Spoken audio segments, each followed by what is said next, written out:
नमस्कार मित्रांनो, आज या मालिकेमध्ये आपण पाहणार आहोत की सानिका अचानक जिवंत झाल्याने डॉक्टर गडबडलेले असतात. काय करायचं काय नाही काही सुचतच नसतं त्यांना. अगदी गोंधळून गेलेले असतात. जरा वेळ असे शांत उभे राहतात. तिथेच योगायोगाने तिलोत्तमाने भैरवीला पाठवलेलं असतं सगळ्या प्रकरणावर लक्ष ठेवायला आणि भैरवी सुद्धा त्याच हॉस्पिटलमध्ये तिथे असते.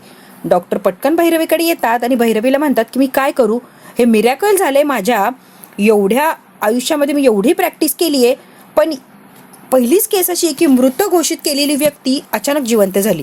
खरं तर आता जगन्नाथ आणि अलकाला तर सांगितलंय की त्यांची मुलगी मेली आहे आणि आता ही तर अचानक जिवंत झाली आहे. खरंच मला काही कळत नाही हो भैरवी मॅडम. अलकाला निरोप गेल्यामुळे अलकाना दवाखान्याच्या दिशेने अगदी जोरामध्ये येतच असते की कधी माझ्या सानिकाला बघेल असं तिला झालेलं असतं. म्हणते माझ्या पायाखालची जमीन मात्र सरकली. एका शुद्धीवर आली आणि तिने तुझ्या विरुद्ध जर काही बोलली, तिचा जबाब दिला तर करायचं काय. सगळ्यामध्ये तुझ्या अंगलट येणार होतं प्रकरण, तुझ्या घरच्यांचं सगळ्यांचीच बदनामी होणार होती, आयुष्य तर बर्बाद होणार होतं आणि परत ती नीलच्या आयुष्यात सुद्धा येणार होती. आहे त्या अवस्थेत नील बरोबर ती संसार करायला सुद्धा तयार होती. अशा वेळेला मला जे योग्य वाटलं ते मी केलं. अजिबात कसला विचार केला नाही आणि डायरेक्ट आणि डॉक्टर साखरेंनी मिळून एक खेळी खेळली. रवी आणि डॉक्टर साखरे दोघांनी मिळून चर्चा केली, काहीतरी त्याच्यावर सोल्युशन काढलं. त्या दिवशी सानिकाला मृत घोषित केलं. त्याच दिवशी तशीच एक केस आली होती ऍक्सिडेंटल. ती बेवारस होती, तिला कोणीच वारस नव्हतं. मग डॉक्टरांनी आणि मी डोकं लावलं आणि ती मुलगी बेवारस जगन्नाथ आणि अलकाकडे सोपवली. सानिकासारखीच अंगकाठीने आणि जवळजवळ त्याच वयाची होती की त्याच दिवशी गेली होती.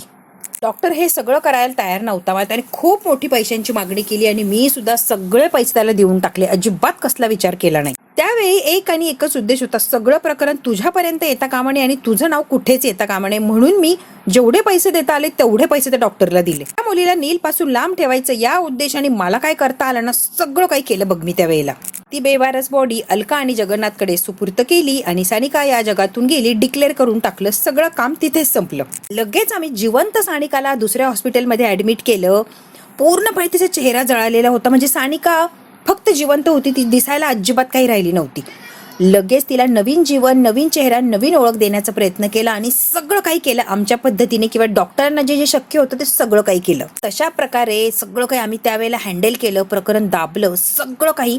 आणि सगळ्यात महत्त्वाचं, मेलेल्या सानिकाला जीवनदान मिळालं. म्हणूनच माझ्या उपकाराखाली ती दबलेली आहे, ते ओझं आहे तिच्या डोक्यावर. मी म्हणेल तसं ती वागायला तयार आहे. तर तितक्या वर्षांनी ती याच घरात आली बघ की, तेही अनामिका बनून. कळतंय का तुला तिलोत्तमा? फक्त आणि फक्त माझ्या शब्दाखातर मी जे म्हणेल ते करायला तयार असते, कारण माझ्यामुळे ती जिवंत आहे किंवा जीवनदान तिला मिळालंय. त्यामुळे सानिका मी म्हणेल ती गोष्ट करायला तयार असते, अगदी एका पायावर.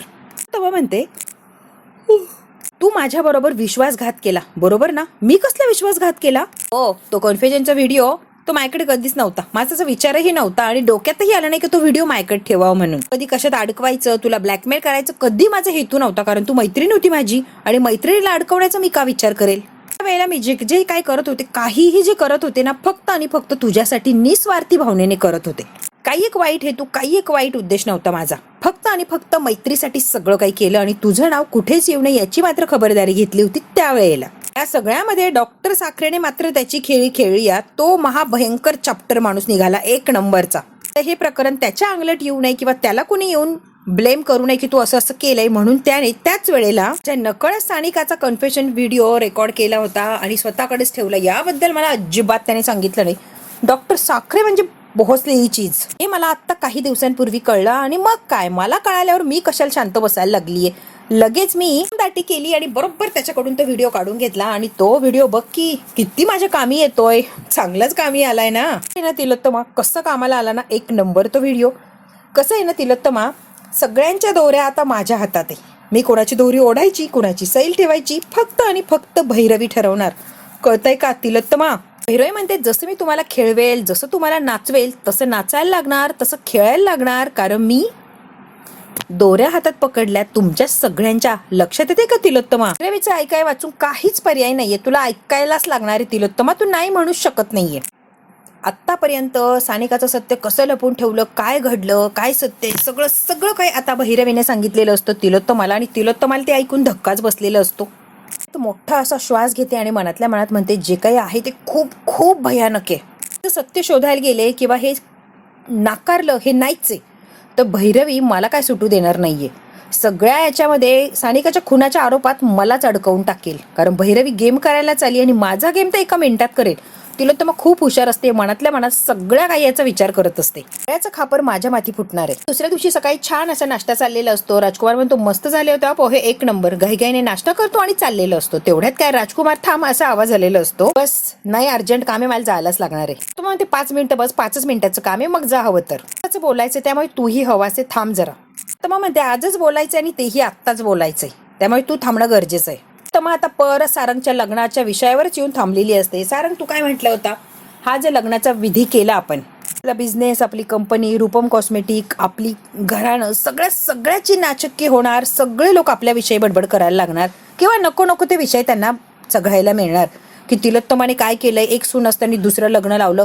खूप विषय लागले असते, विषयांचं अगदीच भांडवल केलं असतं. हे सगळं काही मान्य आहे मला. तू म्हणतोय ना ते म्हणणं मी स्वीकारते किंवा मला मान्य सुद्धा आहे. पण कसं आहे ना सारंग, तर मग म्हणते या सगळ्या गोष्टीची अजिबात काळजी करायची तुला गरज नाहीये. तू फक्त लग्न कर, या विषयावर फोकस कर. नील म्हणतो आई तुला कळतंय का, सारंगचं दुसरं लग्न हा विषयच मुळात मला मान्य नाही आणि तू डायरेक्ट लग्न करायला लावतीये त्याला. तर मग म्हणते अगदी छोटा विधी घरगुती करायचा आहे, अगदी मोजक्या लोकांमध्ये, प्रोफाईल अगदी घरच्या घरी आपल्याच माणसांमध्ये फक्त. चालेल ना तुला.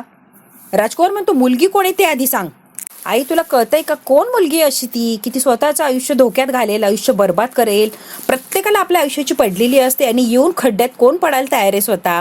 माझ्याकडे मुलगी आहे आणि मुलगी तयार सुद्धा आहे. मुलीचं नाव आहे अनामिका. आता मात्र सगळ्यांना जब्बर असा धक्का बसलेला असतो. अनामिका हे सगळं करायला तयार आहे, बाप रे. म्हणतो आई तू काय बोलती, तुला तरी कळतंय का. अनामिकाला सावलीच्या मदतीसाठी आणलं होतं, सावलीला मदत व्हावी, कामात थोडाफार हातभार लागावा म्हणून, आणि तू डायरेक्ट कशाचा मागचा पुढचा विचार करत नाहीये आणि सारंग सोबत तिचे लग्न लावून देते. आई जरा विचार कर तू. आता बाबा म्हणतात तिलोत्तमा नील जे म्हणतोय ते मला पटतं या, तू हे करते ते चुकीचं आहे, कशाला त्या अनामिकाला अडकवतीये. बाबा म्हणतात तिलोत्तमा परस्पर निर्णय घेऊन मोकळी झालीस का, मी या घरचा करताय, मला विचारणं मला सांगणं विसरलीस का, डायरेक्ट स्वतःच निर्णय घ्यायला लागली सगळी. तिलोत्तमा म्हणते प्लीज मी काय सांगते ऐका ना, माझं म्हणणं काय तेवढं तरी ऐकून घ्या ना आधी, मग तुम्ही काहीतरी बोला प्लीज. मी काय म्हणते आता काय ऐकायचंय, निर्णय तर तू घेतलाय ना. तर म्हणते मी काय म्हणतीये ना, मी काय करतीये, मी काय बोलतीये, प्लीज सगळ्या गोष्टींचा विचार केलाय आणि माझ्यावर विश्वास ठेवा. याच्याने काहीच कोणाला धोका होणार नाही किंवा माझ्यामुळे कोणाला त्रासही होणार नाहीये. सारंग प्लीज माझ्यावर विश्वास ठेव, मी काही चुकीचं करणार नाही एवढं तर तुला माहिती आहे ना. कारण मी हात जोडते, विनंती करते, तू म्हणशील ते करायला तयार आहे, पण तू माझ्यावर विश्वास ठेव प्लीज. कुठेच काही होणार नाही, दगाफटका याची गॅरंटी मी घेते. म्हणते बाकी कशाचाच नाही विचार करायचा, फक्त आणि फक्त माझ्यासाठी हो म्हणणं, प्लीज माझ्यासाठी हो म्हणणं. सगळं चाललेलं असतं तिलोत्तमाचा हात जोडणं, प्लीज रिक्वेस्ट, याला विनंती कर त्याला विनंती कर, हात जोडून विनंती करत असते. एवढी मजबूर झालेली असते ही तिलोत्तमा. आता सगळ्यांची बोलती बंद झालेली असते की तिलोत्तमाच्या या बोलण्यावर काय बोलायचं समोरच्याने.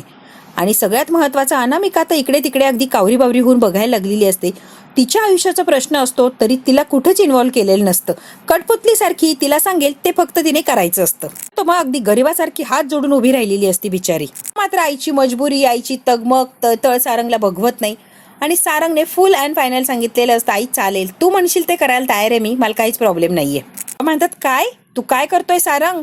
त्यांनाच आश्चर्य झालेलं असतं, पण सारंगने शेवटी आईचा विचार केलेला असतो. आईचा विचार करून सारंग हो असं म्हटलेलं असतो. म्हणतो तयारीच या गोष्टीसाठी, तुला तरी कळतंय का सारंग तू काय बोलतोय. म्हणतो आई हे काय चाललंय मला अजिबात पटत नाही या, तू काय त्याला फोर्स करते ग. तो मग अगदी रडकुंडीला आलेली असते. अनामिका तुला चालणार आहे का हे सगळं, आणि नीट विचार कर, कुठलंही दडपण दबाव काहीच नाहीये, अगदी मनमोकळेपणाने काय आहे ते सांगा मला, तुला जबरदस्ती तर अजिबात नाहीये. तेव्हा म्हणते अनामिका तुला हे सगळं चालणार आहे का, मी तुला काय विचारते अनामिका. इकडे बघते आणि भैरवी तिला डोळ्याने खुणवते. आता अनामिका असं अगदी हळू आवाजात दबक्या आवाजात म्हणते हो मी तयार आहे असं म्हणते. आता सगळ्यांना शॉक बसलेला असतो की अनामिका का स्वतः या सगळ्यामध्ये पडतीये. त्यात जास्ती भैरवीला इतका आनंद झालेला असतो की कमालीचा आनंद, इतकी हसायला लागलेली असते भैरवी. अनामिका नीलला आवडत असते, तिच्याकडे अट्रॅक्ट व्हायला लागलेला असतो तो. नील अनामिकाला म्हणतो अनामिका कसं करू शकतेस अनामिका, आणि सारंग तू कशात पडतोय तुला कळतंय का. या गोष्टींना तयार आहे सारंग, जरा विचार कर. म्हणतो फक्त विधीसाठी तयार झालोय, बाकी कुठल्याच गोष्टीला नाही. विधी झाला की काहीच संबंध राहणार नाही. म्हणतो फक्त विधी करायची म्हणून सगळं तयार आहे करायला तू. सारंग तुला कळतंय का, अजूनही विचार कर तू. पर्यंत परंपरेच्या नावाने एवढा चिडत होता, एवढा धावून जायचा की तो आज लगेच सहज तयार झाला. एकदम शांत असतो, त्याच्यापेक्षाही सावली शांत असती. नील इतका तळतळ करत असतो, त्याला समजावून सांगण्याचा प्रयत्न करत तो अजिबात ऍक्शन काही देत नसतो, एकदम शांतपणे हो असं म्हणतो. कोर म्हणतो नील जरा शांत होतो का रे, का चिडतोय, काय एवढा हायपर होतोय. सारंग फक्त आणि फक्त या कुटुंबाचा विचार करतो. या वेळेला ते महत्वाचा विचार करणं अगदी वेडापिसा झालेला असतो, कारण त्याला ती अनामिका आवडत असते. मला ना हे अजिबात पटत नाहीये किंवा मला हे काहीही जे चाललंय ना ते अजिबातच आवडलेलं नाहीये. काय करू मी, मला काही कळत नाहीये. नील खूप चिडचिड करत असतो. त्याला राजकुमारही समजून सांगण्याचा प्रयत्न करतो की शांत हो नील. म्हणतो तुम्ही सगळे मिळून या दोघांच्या आयुष्याचा खेळ का मांडताय रे, काही कळतच नाहीये मला. तू काय करतेस, तुला तरी कळतंय का? राजकुमार म्हणतो जरा शांत बस ना नील, शांत बस ना. राजकुमार म्हणतो जसं तुला आश्चर्य वाटलं तसं मलाही वाटलंय ना. पर्यंत सारंग सगळ्या गोष्टीला नकार देत होता, हे मान्य आहे, बरोबर ना. हा विधी करायला तयार झालाय. आता अनामिकाकडे बघत असतो आणि अनामिका नीलकडे बघत असते, कारण खरंच त्याचा गोंधळ उडालेला असतो. अनामिका सारंगची नवरी म्हणून त्याने एक्सेप्टच केलेलं नसतं. म्हणतो मला हे पटलेलं नाही आणि कधी पटणार सुद्धा नाही. तुम्ही जे करताय ना ते चुकीचं आहे. तिथून रागाने लगेच चिडून निघून गेलेला असतो. नील नील म्हणून थांबवायचा प्रयत्न करतात, पण नील काय थांबायला तयार नसतो. ते म्हणते अरे बिचारा नील, पुन्हा एकदा सुखी संसाराचं स्वप्न भंगलं. आता कसला याचा सुखी संसार आणि कसलं काय. नील कसं रे. भैरवी मनातल्या मनात आनंद व्यक्त करत असते की नीलचा संसार होता होता राहिला परत. तिलोत्तमा म्हणते सारंग आतापर्यंत एवढं काय सगळं समजावून सांगत होता आणि आता अचानक कसं मान्य केलं रे एका मिनिटात. अजिबात विरोध केला नाही, काय नाही. सारंग जरा आश्चर्य होतंय रे, तू इतका सहजासहजी कसं तयार झालाय सगळं करायला. तिलोत्तमाला सुद्धा प्रश्न पडलेला असतो. म्हणतात खरंच सारंग सगळ्यात प्रॅक्टिकल माणूस आहे आपल्या घरातला आणि तू या सगळ्याला हो म्हटलाय हे आम्हाला पचतच नाहीये रे. तयार झाला एका मिनिटात, अरे बदललं तरी काय सारंग, कळेल का. बाबा ही गोष्ट अजूनही मला पटत नाहीये, मला आवडतच नाहीये हे सगळं काही. बाबा मी फक्त आणि फक्त सावलीसाठीच तयार झालोय. मी सावलीने मला फोर्स केला, माझी मनाची तयारी केली आणि म्हणून मी तयार झालोय. हे जर केल्यामुळे आमच्या दोघांच्या आयुष्यातला संततीविरहाचा जो दोष आहे तो निघून जाणार असेल, आम्हाला जर बाळ होणार असेल तर चांगलंच आहे की. सावलीचा विचार केला आणि सगळं काही करायला मी तयार झालोय. काहीच हरकत नाही असं मला वाटतंय आणि म्हणूनच मी सहजासहजी होकार देऊन मोकळा झालो. आता बाबांनाही खटकलेलं असतं की सारंग हे काय वागतोय. तर मग म्हणते सावली आय एम सॉरी. एका स्त्रीसाठी हे अजिबात सोपं नाहीये, मी समजू शकतेय. आपल्या नवऱ्याने आपल्या डोळ्यासमोर दुसरं लग्न करणं ही साधी गोष्ट नाही आणि ते पचवणं त्याहूनही साधी नाहीये. खरंच सावली, या सगळ्यात आपल्या सगळ्यांचा फायदा आहे. फक्त आपल्याला एक विधी करायचा आहे, बाकी काही संबंध नाहीये. तुझ्या आणि सारंगच्या भविष्याचा विचार करून सगळं काही चाललंय आणि शिवाय सावली मी तुला स्वतः वचन देतीये, कसं जरी सारंग बरोबर लग्न झालं फक्त विधीपुरती बायको असणार आहे, खरी खुरी बायको कधीच नसणार. लग्न झाल्यावर जे काही असतं ते अनामिका आणि सारंगमध्ये कधीच काही होणार नाही. सारंगची हक्काची बायको फक्त आणि फक्त तूच आहे सावली, हे मी कधीच विसरणार नाही किंवा कोणाला विसरूही देणार नाही. त्यामुळे अनामिका फक्त आणि फक्त विधीपुरतीच सारंगची बायको आहे, हे लक्षात ठेव. म्हणतो विश्वास आहे मला सगळं काही छानच होईल. आता लगेच भैरवी मनातल्या मनात म्हणते सगळं काही इतक्या लवकर सॉर्ट होईल असं वाटलंच नव्हतं, पण चला जास्त मेहनत करायला लागली नाही, सगळं काही छान परफेक्ट असं झालं. म्हणतो चला आता मी निघतो. सारंगला थांबवते. माई गुरुजींशी बोला आणि मुहूर्त काढून घ्या, आपण लवकरात लवकर हा विधी करून टाकूया. म्हणते काय आहे ना, हे कार्य लवकरात लवकर उरकलं पाहिजे, त्यामुळे तुम्ही लवकरात लवकर गुरुजींशी बोलून घ्या. आता म्हणते अजून एक बोलायचंय मला आणि ती फिरून अशी बरोबर अनामिकाच्या जवळ जाते. तिलोत्तमा मॅडम लग्नाची विधीसाठी अनामिकाची तयारी करायची आणि बरंच काही मला तिला घ्यायचंय. कपडे दागिने बरीच काही खरेदी करायची अनामिकासाठी, शेवटी ती नवरी होणार आहे. तरी अनामिका या भैरवीच्या उपकाराच्या ओझ्याखाली इतकी दबलेली असते की ती एक शब्दही तोंडातून काढत नसते. इतकं सगळं चाललेलं असतं, ती फक्त बघत असते, अजिबात कशावर ऍक्शन रिॲक्शन प्रतिकार कशावरच काही करत नसते. अनामिकाची खरंच कमाल आहे. सगळं काही भैरवी म्हणेल तसं तिच्या इशाऱ्यांवर नाचत असते. ते छान सावली लाग तयारीला, तुला हवं ते घे हवं ते कर, तुला कोणीच काही अडवणार नाहीये. मी लगेच गोपाळभट गुरुजींना फोन लावते आणि मुहूर्त चांगला काढून घेते, मग सांगते तुम्हाला तारीख. अजिबात वेळ किंवा उशीर लावायलाच नको आपण. मी मनातल्या मनात म्हणते सगळं काही इतकं छान कसं चाललंय ना, मला अजूनही विश्वास पटत नाहीये. एवढी आनंदी काय स्वतःच्या नवऱ्याचं दुसरं लग्न लावून द्यायला. काही याच्यामध्ये वेगळं तर होणार नाही ना, का सावलीच्या डोक्यात अजून काहीतरी शिस्त आहे. भैरवी आता सगळ्या बाजूने विचार करत असते. ही सावली इतक्या लवकर खरेदीसाठी सुद्धा तयार झाली आणि डायरेक्ट साडी वगैरे काय दूरपर्यंत पोहोचली आहे. खरंच ही सावली इतक्या लवकर सगळ्याला तयार होईल असं इमॅजिनही केलं नव्हतं. कुठेतरी शंकेची पाल चुकचुकतीये. बापरे आता काय भयंकर असं होणार आहे देवालाच माहिती. भैरवी आता विचार करत असते मनातल्या मनात सावलीचं नेमकी काय चाललंय. सावली म्हणते अनामिका चल आता आपण साडीच्या खरेदीला जाऊ. बाबा म्हणतात सावली आता चिडलेले असतात. विधीसाठी का होईना आपण स्वतःच्या नवऱ्याचं लग्न दुसऱ्या मुलीशी लावतीये हे विसरू नकोस. लगेच खरेदी वगैरे करायला लागलीस तू. मी समोर सप्तपदी घेणं म्हणजे पोरखेळ नाही या सावली. बाबा जे करते ना बाबा ते मला माहिती आणि माझ्या निर्णयाचे काय परिणाम होणार हे सुद्धा मला चांगलंच माहितीये बाबा. परिणामांची जाणीव सुद्धा आहे मला बाबा. काळजी करू नका बाबा. बाबा म्हणतात ते काय का असे ना मला हे मान्य नाही. जे चाललंय त्याला मला विरोध म्हणजे विरोध अजिबात मला मान्य नाहीये सावली. बाबांनीही जरा आवाज वाढवलेला असतो. आता चिडतात, उठून लगेच राग आतमध्ये निघून गेलेले असतात. बिचारे तिलोत्तमाला सुद्धा हे मान्य नसतं. पण आता भैरवीने तिला फोर्स केलेला आहे, तिला ब्लॅकमेल केलेलं आहे, म्हणून तिलोत्तमा सुद्धा हे सगळं काय करायला तयार असते. भैरवी मात्र विचार करत असते की एवढं छान कसं चाललंय सगळं. बेडरूम मध्ये बाबा आणि तिलोत्तमा बसलेले असतात. तिलोत्तमा अगदी शांत अशी बसलेली असते आणि बाबा खूप चिडलेले असतात. तिलोत्तमा, हे मला अजिबात मान्य नाही आहे, तुला अजूनही सांगतोय मी. म्हणजे मी शांत होता का हो? हे सगळं कुणासाठी करतोय? आपल्याच लेकरांसाठी, आपल्याच लेकरांच्या सुखासाठी करतोय ना.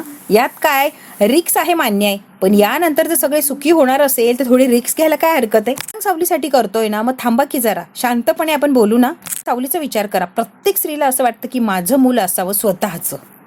आई होणं जगातली सगळ्यात सुंदर गोष्ट आहे. तुम्ही याचा विचार करा. ते सुख सावलीला नको का आपल्या? म्हणतात सगळं काही ठीक आहे, तुझं म्हणणंही मला पटतंय तिलोत्तमा, त्याबद्दल काही म्हणायचंच नाहीये.